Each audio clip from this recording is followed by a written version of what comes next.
The first words I heard when I stepped through the front door of my parents' house weren't hello or welcome. They were my sister's voice, drifting over the laughter and clinking glasses like a perfectly timed dagger. She's probably late because she couldn't afford the gas. I froze, hands still on the doorknob, the warmth of the California sun disappearing behind me like a lie I'd told myself. One where family still meant something. I took a breath, smoothed the skirt of my navy blue wrap dress, and stepped inside. "Jordan, sweetheart, you made it!" My mom, Marianne, floated toward me, wrapped in chiffon and tension, her eyes darting nervously to the guests. "Sloane's been asking about you." Of course she had. "Traffic on Highway 1 was a nightmare," I said, kissing my mother's cheek. "Sorry I'm late." "When isn't she late?" Sloane's voice rang out again, louder this time. She was standing by the granite-topped bar, champagne flute in hand, all white silk and designer heels, as if she were hosting a gala and not a family reunion. I smiled and waved at the cousins who avoided my gaze, then made my way toward the drinks table. "You look practical," Sloane said as she approached, her eyes scanning my dress like it offended her aesthetic. "Still working at that hospital." "Still saving lives," I replied evenly, reaching for a glass of sparkling water. "Oh, that's sweet," she said, voice syrupy. "Bryce and I just closed on our 5th investment property. You should think about your future, Jordan. Stability isn't sexy, you know." Before I could reply, our father, Richard, clapped his hands. "All right, everyone, let's gather in the sunroom. Sloane has an announcement." I sighed quietly, following the family into the expansive room bathed in golden light. My cousin Noah gave me a sympathetic shrug as he passed. He knew what was coming. We all did. Sloane always had announcements. She stood in front of the fireplace, glass raised. "Bryce and I have found our dream home," she said. "A stunning vacation property in Carmel Highlands. 6 bedrooms, infinity pool, panoramic ocean views. It's everything we've ever wanted." She looked right at me. Of course, not everyone is in a place to invest in something like that. "Jordan, didn't you mention something about medical debt last month?" The room went silent. I blinked. "I never said that." "Oh, I just assumed," she said innocently. "I mean, I saw those collection letters in your mailbox. No shame in it, really. We can't all be successful." Heat rushed to my face. My father avoided my eyes. My mother's smile faltered. I opened my mouth to speak, but then I closed it again. Something inside me shifted. Not rage, not pain, just clarity. I smiled, took a sip of my water, and said nothing. My silence wasn't weakness. It was precision. It was restraint. It was the final click of a long-laid trap falling into place. "Jordan," my mother whispered, searching my face. "Are you all right?" I nodded slowly. Sloane's right. Not everyone is meant for bigger things. I looked at her, dead in the eyes. Some of us are meant for smarter ones. Her smile twitched. "What does that mean?" "Oh, nothing," I said, my phone buzzing in my purse. "Just a reminder." I stepped onto the back deck and pulled it out. A message from Miranda Chin, my real estate agent. All papers signed. "Congratulations, Jordan. The Carmel house is officially yours." I glanced through the French doors into the sunroom where Sloane was still holding court, basking in her spotlight, smug and radiant. She had no idea, no clue that while she'd been posting filtered photos of beach views and dream house manifesting quotes, I'd been quietly watching, calculating, preparing. No idea that the house she was gushing about was no longer hers to dream about. I typed back, "Don't notify the seller she lost it just yet. Let's keep the new buyer private until I say otherwise." Another message came in. This one from Noah. She's on Instagram again, manifesting the Hamptons life. "You seeing this?" I clicked the link. There she was, posed in front of the iron gates of the house, captioned, "Manifest it. Believe it. Own it." The irony nearly made me laugh out loud. I slipped my phone back into my purse and leaned on the railing, letting the ocean air wash over me. The sound of clinking glasses and shallow laughter floated through the open windows, but I didn't go back inside. I didn't need to. Not yet. There would be time for confrontation later. Right now, I savored the silence, the prelude, the calm before the storm, because storms are only satisfying if the air goes still first. Sometimes, revenge doesn't need a fight. Sometimes it just needs the right address. "You're actually insane," Elliot said, setting down his coffee with a laugh that turned a few heads in the hospital cafeteria. Like, certifiably, textbook-level insane, and I love it. I grinned as I slid my phone across the table toward him. 6 bedrooms, private beach, infinity pool. The exact house Sloane's been flaunting for months on social media. And now, it's mine. Elliot leaned in, swiping through the photos. "Wait, this is the house? The Carmel Highlands one." "The very one," I said, sipping my tea. "She doesn't know. The agent's keeping it under wraps at my request." He shook his head. "You bought your sister's dream house out from under her, while she was bragging about affording it." "She never made an offer," I said calmly. "She just assumed no one else could." I pulled up another file on my phone, the investment portfolio that had taken me 7 years to build. Every night shift, every holiday worked, every time Sloane made fun of my hospital scrubs or my discount sneakers. All of it went straight into long-term assets. I'd stayed quiet, let her talk, let her shine, let her mock me at every family dinner. "You remember Christmas 4 years ago?" I asked. She told the whole table nursing was a backup career for people who couldn't handle med school. Elliot winced. "Yeah, I almost threw a fork at her." "That night, I opened a Roth IRA," I said. "Then I started researching dividend stocks, real estate syndicates, alternative markets. And I kept doing it every time she humiliated me." My phone buzzed. A message from Noah. "She's posting again. Another manifestation post. This one says keys coming soon." Elliot laughed, nearly choking. "She really thinks it's a done deal." "Of course she does," I said. "That's the thing about Sloane. She never double-checks the path. She just assumes she owns it because she looked good walking on it." Elliot took a long sip of his coffee and shook his head. "You've been planning this for years, haven't you?" "Not at first," I said. "At first, I just wanted a way out. A better future. But every time she tried to make me feel small, it lit something up in me. Something sharper." He leaned back. "What are you going to do when she finds out?" "I'm going to let her announce it first," I said. "Let her gather everyone. Make it a spectacle. Then, I'll correct the record." Elliot stared at me for a long beat. "You're terrifying," he finally said. "And I'm so proud of you." I smiled, but my hands were a little shaky as I tucked my phone back into my coat pocket. The adrenaline hadn't stopped since I'd signed the final documents. I was still waiting for the moment it would all feel real. The next 12 hours passed in a blur of trauma cases, surgical assists, and endless paperwork. When I finally arrived at Elliot's apartment, I collapsed onto the couch, still in my scrubs. He handed me a glass of wine. "Look what came in the mail." I took the envelope and opened it slowly. Inside was a letterhead from Pacific Haven Developments, the resort group buying up coastal properties in Carmel Highlands. "They want the house." "Not just want," he said. "They're offering you triple what you paid." I stared at the number. It was enough to pay off every debt, invest even more, and still live comfortably. But I didn't smile. "I'm not selling." "You sure?" Elliot asked gently. "This is a life-changing offer." "I didn't buy that house for money," I said. "I bought it to take something back." I stood and walked to the window, looking out at the distant waves under the moonlight. "Do you know what my dad said when I graduated top of my class?" "What?" Elliot asked. He said, "That's nice, but Sloane just made junior partner at her firm." I laughed bitterly.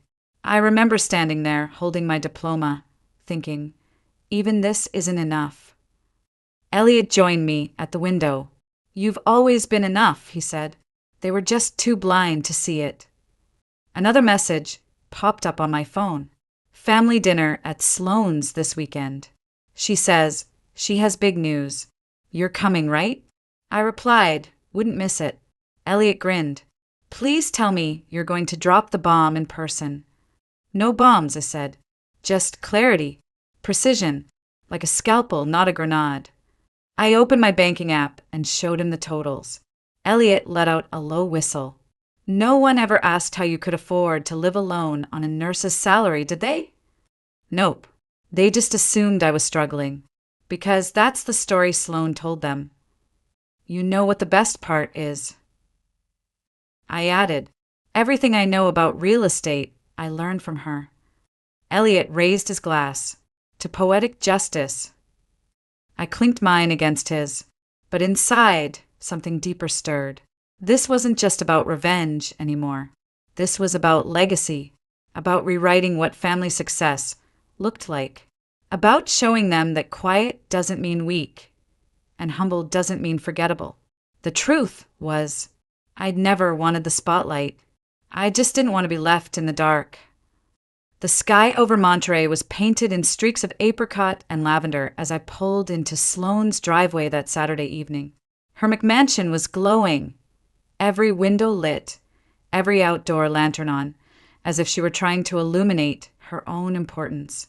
I stepped out of my car just as Noah arrived, climbing out of his truck in rolled sleeves and a tie that was already half undone.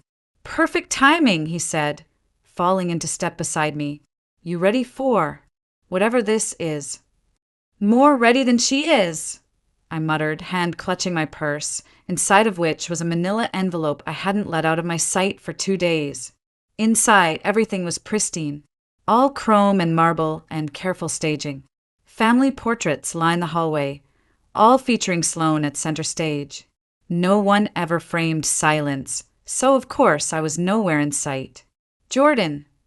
Bryce greeted me at the door, offering a polite smile. "Sloane's in the kitchen, been at it all day." "She cooks now." Noah whispered behind me. "She orders in and pretends," I whispered back. "Watch the trash can, always a giveaway." Sure enough, I glimpsed upscale takeout containers hastily shoved beneath the sink and the smell of garlic and lemon that didn't match the visible dishes. Sloane turned as I entered, her smile tight, eyes sharp. "Oh, good. You came." "Wouldn't miss it," I said lightly, accepting a glass of white wine from Bryce. "You're just in time," she said, straightening a platter of lobster puffs from the bistro 2 blocks away. "I was telling Mom about our amazing news. It's life-changing." "Sounds like you've been doing a lot of changing lately," I said. Her eyes narrowed just slightly. "Unlike some people, I believe in advancement." My mother gave me an apologetic glance, but said nothing. The room hummed with polite tension. The doorbell rang again. My father had arrived, along with Elliot, who I'd invited as my quiet anchor. Sloane blinked at his presence. "Still hanging around hospital people?" she asked. "Still pretending you cook?" I replied, nodding toward the takeout trash. Her expression flickered, but before she could respond, Bryce called everyone into the dining room. "Before we eat," Sloane began, standing at the head of the table, "I have amazing news to share." She gripped Bryce's hand dramatically. "As you all know, we've been exploring a new property, one that really captures the next stage of our success." She paused for effect. I could see my parents' eyes shining, waiting for their golden child's next triumph. After exclusive negotiations and a lot of hard work, we're absolutely thrilled to announce, "Honey." Bryce interrupted, glancing at his phone. "I just got an email from our agent." "Not now," she hissed under her breath, then raised her voice again.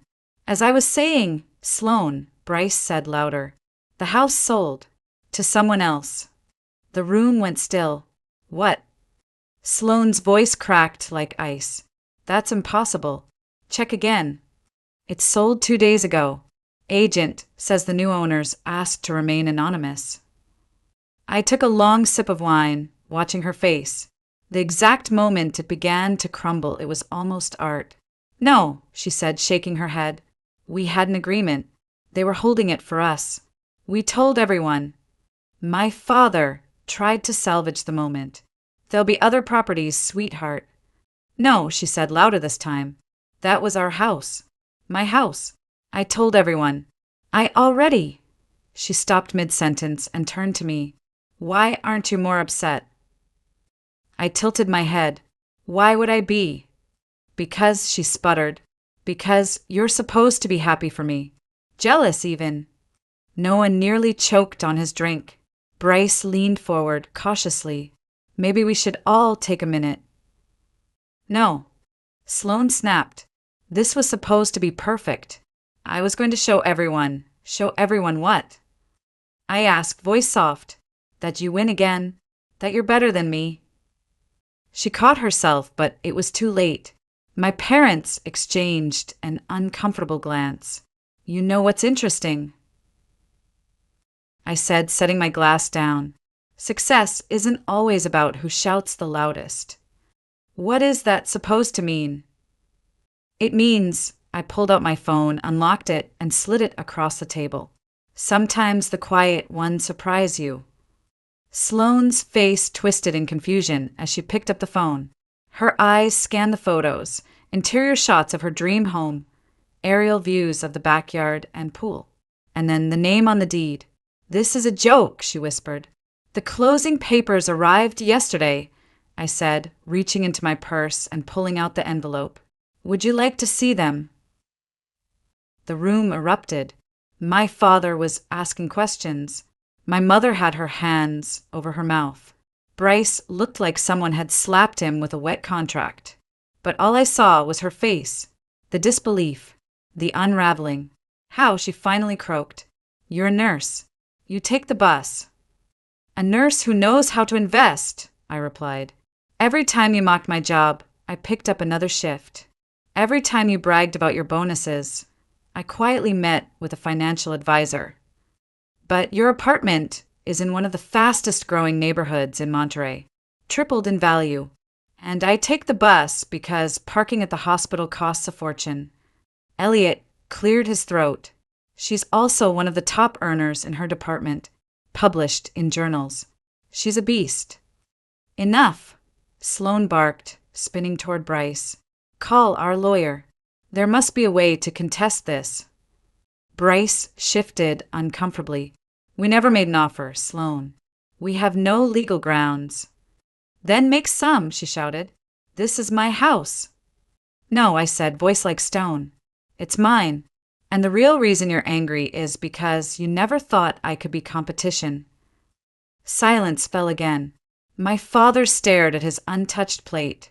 My mother was close to tears. Competition. Sloane scoffed, but it sounded hollow now. This isn't about that. Isn't it? I stood slowly. Let's talk about dreams.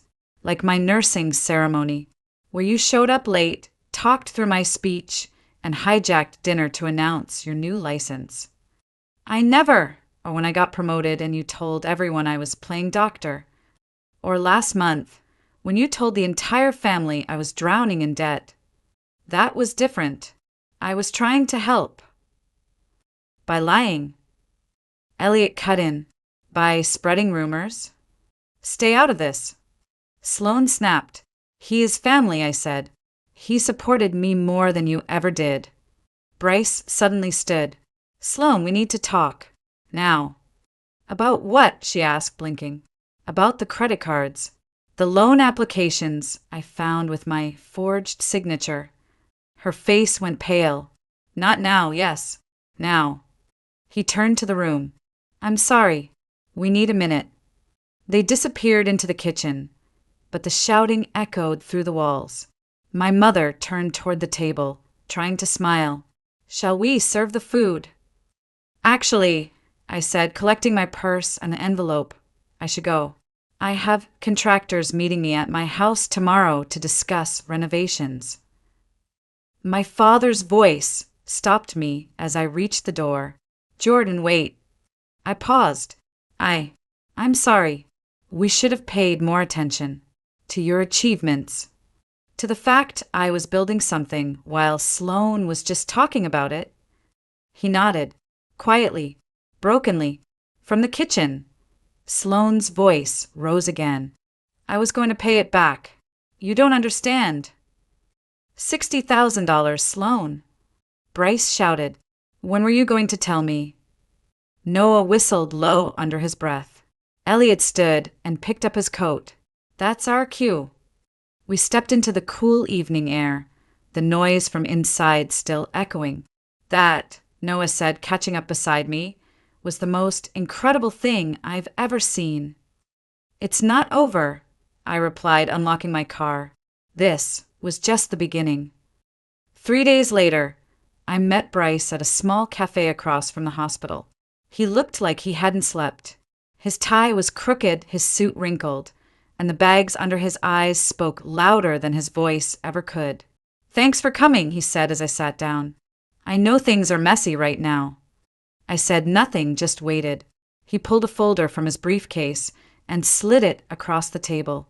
You need to see these before you make any final decisions about the house.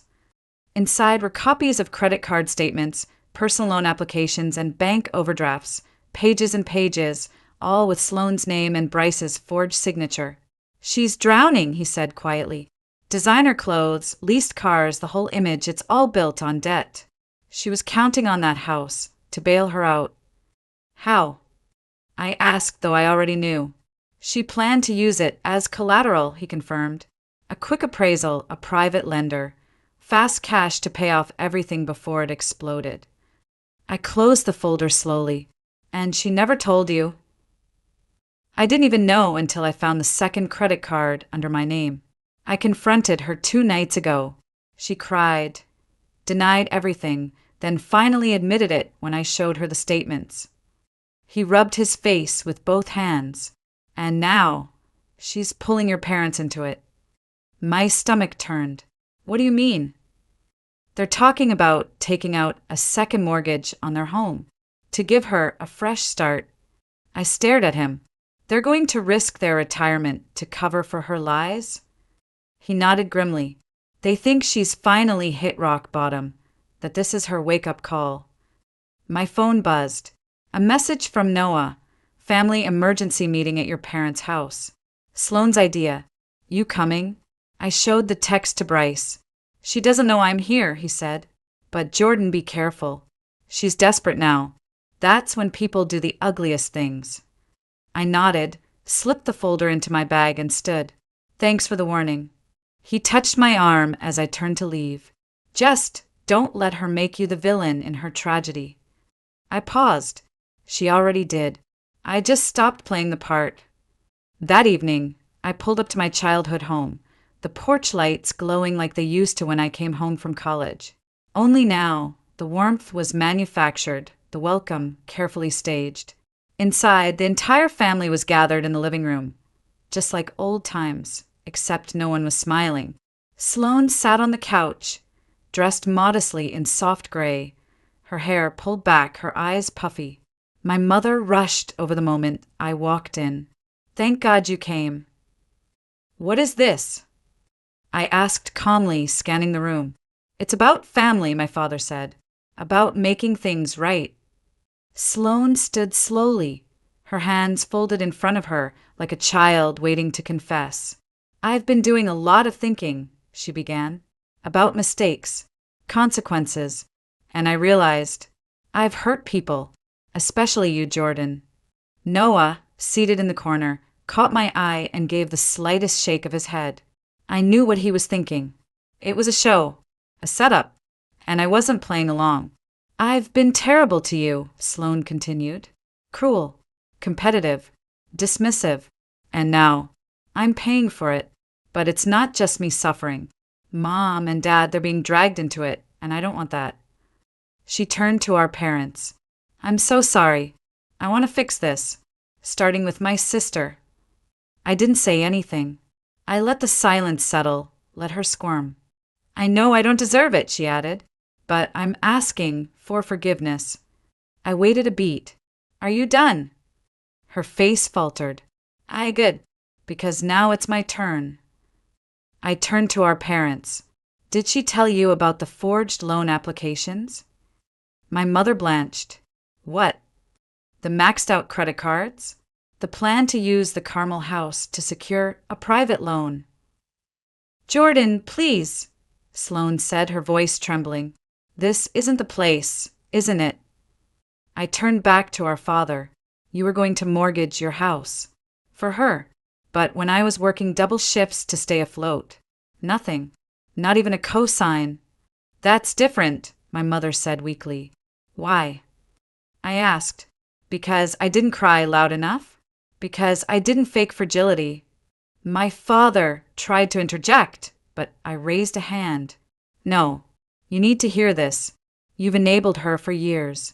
And now she expects me to bail her out too. Sloane stepped forward, eyes suddenly flaring. If you sell the beach house to the developers, I could. There it is, I said, laughing bitterly. The truth. My voice sharpened. This isn't about remorse. It's about leverage. You want the house. It could save all of us, she said. Pay off my debt. Help Mom and Dad keep their home. Your debt, I snapped. Not ours. And definitely not mine. I grabbed my purse. And that house, it's not for sale. Not to the developers. And definitely not to clean up your mess. Jordan, wait, my father called as I reached the door. I turned back slowly. You know what the difference is between me and Sloane? I asked. I learned from my mistakes. She just expects everyone else to fix hers.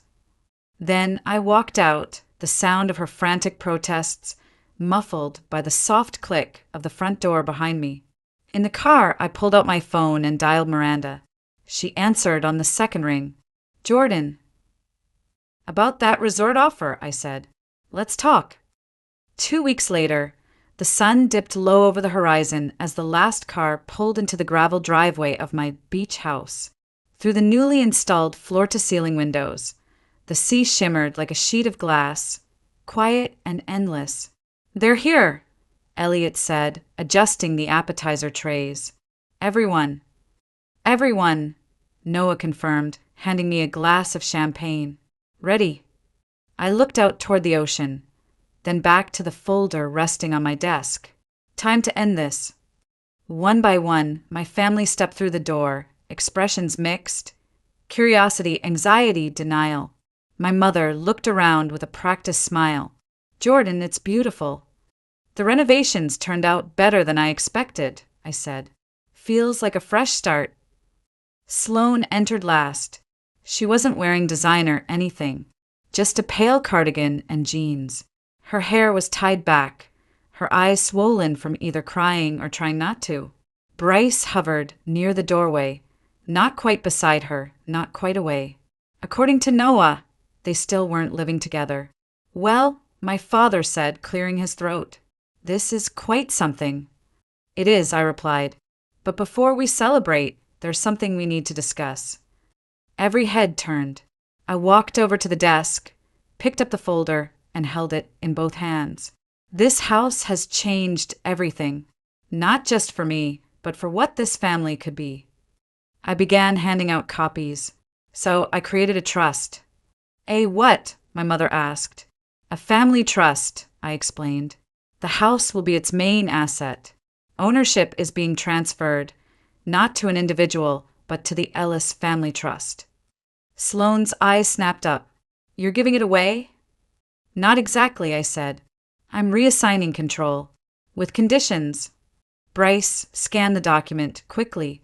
Rotating usage schedule. Financial eligibility required. Usage is conditional. I continued. Any family member may stay here, but only if they can prove financial stability. No delinquent debt, no hidden liabilities, no legal baggage. Sloane's hand trembled slightly as she held the papers. That's not fair. It's more than fair, I said. It's accountability. There's also a scholarship clause, I added, for future generations of Ellis kids, specifically for nursing and medical education. The room was silent, the sound of waves outside filling the stillness. Why? Sloane finally asked, voice small. Because we're family, I said, and families should lift each other up, not use each other as stepping stones. Bryce looked up from his document. These counseling services, you're offering financial rehab. Yes, I said, paid by the trust, available to anyone who wants to get their finances in order. He looked directly at Sloane. That's your condition, isn't it? It's everyone's condition, I said. Equal access, equal expectations. But yes, if she completes the program, she gets access like anyone else. And our mortgage? My mother asked, voice shaking. That's still yours. But the trust has emergency provisions, with strict oversight and repayment schedules. We help. We don't enable. My father stood abruptly and walked to the window, staring out in silence. I didn't rush him. Eventually, he turned around, his voice hoarse. All these years, I thought I knew who you were. He shook his head. I was wrong. We both were, my mother added, her eyes brimming. Jordan, It's okay, I said quietly. You don't have to say it. Sloane was still staring at the paper, frozen. I don't deserve this. No, I agreed. You don't. But that's not the point. The point is what you choose to do next. She blinked. When does the program start? Monday, if you want it. She nodded once, a silent agreement hanging between us like a fragile thread. I pulled out one last document. Bryce, I said, this is for you. He took it cautiously, eyes widening as he read. This is the proof of the forged applications. The room held its breath. Sloane's shoulders stiffened, ready for impact. But Bryce didn't explode. Instead, he quietly tore the paper in half. Everyone deserves a second chance, he said, but only one. Sloane burst into tears. I raised my glass. Now, who's ready for a housewarming party? The room finally exhaled. People stood, clinked glasses, made small talk. My father stepped out onto the deck. My mother wandered into the kitchen. Noah handed out dessert plates. Jeremy caught me by the shoulder. You planned this, didn't you? He asked. The trust, the scholarship, all of it. Sometimes, I said, the best revenge isn't revenge at all. Sometimes it's building something they never imagined you could. The autumn breeze rolled in from the sea as I sat on the deck of the beach house, flipping through the trust's first quarterly reports. The numbers were strong, stronger than I'd hoped. Investments were up. No emergency withdrawals. The counseling fund had already been used by 2 relatives. For once, the Ellis name was attached to something stable, something real. Need help with those? Sloane's voice came from behind me, softer than I'd ever heard it. She was holding 2 mugs of coffee, her nails unpainted, her sweatshirt plain. I nodded and accepted the mug. How was your session? Good, she said, settling into the chair beside me. Hard, but good. The counselor thinks I might be ready to move into a smaller apartment, something I can actually afford. I looked over at her, at the lack of makeup, the lack of armor. That's a big step. It's weird, honestly, she said, letting out a small laugh. Living within my means. Not impulse buying. I unsubscribed from all the luxury newsletters, deleted the shopping apps. She glanced out toward the sea. Turns out I don't need $400 sunglasses to see clearly. The sliding door opened. Our parents stepped onto the deck, followed by Elliot and Noah. Jeremy carried a laptop under one arm. Ready for the first official meeting? He asked. You all settled on the holiday rotation schedule yet? Almost, my mother said, her voice lighter than I'd heard it in years. But your father insists on Thanksgiving week every year.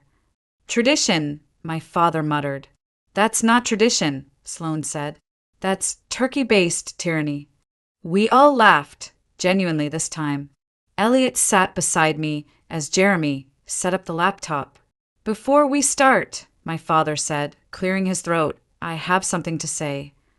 Everyone turned toward him. He reached into his jacket and pulled out an envelope. The bank approved our refinancing application, he said. But we're not taking the second mortgage. We decided against it. He looked directly at me. Jordan, you were right. We can't keep enabling destructive patterns. Not for anyone, including ourselves. Sloane nodded quietly, blinking back tears. Thank you, I said, my voice thick. My mother stepped forward with her own folder. All right, she said. Shall we discuss Christmas? As they debated schedules and grocery budgets, I noticed Bryce standing a little off to the side, watching Sloane. We're talking, she said quietly, catching my glance. Taking it slow. If we stick to the new budget, if we stay honest, we might be okay. And the shopping, I teased. Gone. Cold turkey. Jeremy called the meeting to order. First item, scholarship expansion proposal.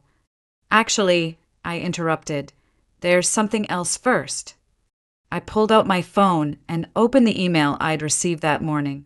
The resort company sent another offer. You all should hear this. The deck fell silent.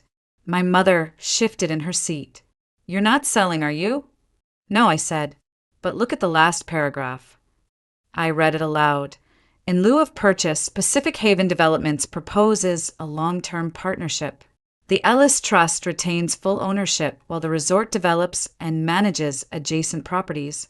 The Ellis House will remain private but benefit from increased value and regional investment.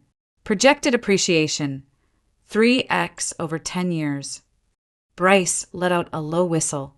That's brilliant. You retain control, get the benefits, and set the terms. It's your decision, Sloane said. You earned this. No, I said, looking around the table. It's our decision. That's what the trust is for. My father raised his hand. I vote yes. For the future generations fund. One by one, hands went up. When it came to Sloane, she hesitated, then raised hers too. I used to think success meant having everything I wanted, she said. Now I know it means being worthy of what you have. Jeremy typed briskly. Vote recorded. Amendment will be added to the trust documents. Speaking of records, Elliot said, pulling something from his bag, show them. I unfolded the local newspaper and opened it to the healthcare section. There, printed beneath the headline, Emergency Response Revolutionized at Monterey General, was a photo of me and my trauma team. The article detailed our new triage protocol, a system I developed, one that cut response times by 30%. My little sister, Sloane said softly, but this time there was no sarcasm, no edge, just pride. Not so little anymore, my father added, squeezing my shoulder. No, I said, smiling. Not anymore. Jeremy looked up. Last item on the agenda, mission statement approval. I stood slowly. I have a suggestion. Everyone turned toward me. I cleared my throat. The Ellis Family Trust exists not to create wealth, but to create value. Not to enable, but to empower. Not to divide, but to unite. Through financial responsibility, educational opportunity, and shared experience, we build a legacy of wisdom, resilience, and genuine success. The wind rustled gently across the deck. The sea, ever steady, crashed below us. Sloane wiped her eyes.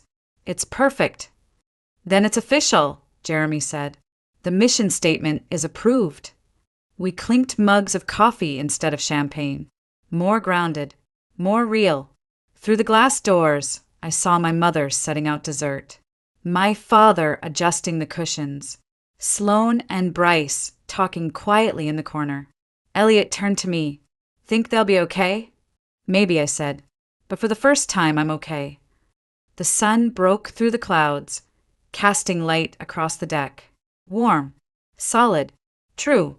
Because sometimes the most powerful revenge isn't about taking someone down.